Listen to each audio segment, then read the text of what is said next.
Минздрав в Коми усиливает горячую линию по приему жалоб граждан. Об этом стало известно по итогам заседания Общественного совета при ведомстве.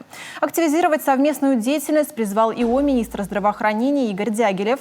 Он предложил возобновить рейды по медицинским организациям городов для проверки качества оказания медпомощи пациентам. Так, Игорь Дягилев регулярно получает сигналы от граждан о длительном ожидании приема узких медицинских специалистов, нередко слышит жалобы о невнимательности медперсонала и даже некорректном общении с пациентами. В ближайшее время Минздрав увеличит количество сотрудников для принятия звонков от населения по любым аспектам работы отрасли здравоохранения республики. А еще Игорь Дягилев, уже в рамках проекта Центра управления регионом Коми, напомнил жителям о том, как и где можно пройти реабилитацию после COVID-19. А главное, кому она показана. Это те пациенты, у которых была диагностирована пневмония. Хочу сказать, что за весь период уже более 1000 пациентов прошли реабилитацию. Реабилитационные мероприятия проводятся с помощью различных методов, таких как бальнеотерапия, лечение минеральной водой. Мы используем наши местные уникальные сапропелевые грязи.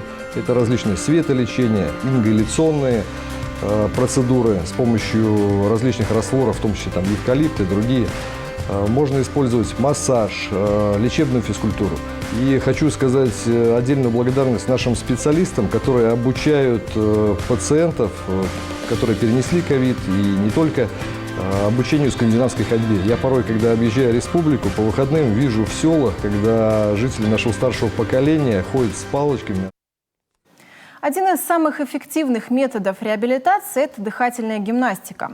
К слову, некоторые из методов восстановления медики начинают проводить еще непосредственно в стационаре.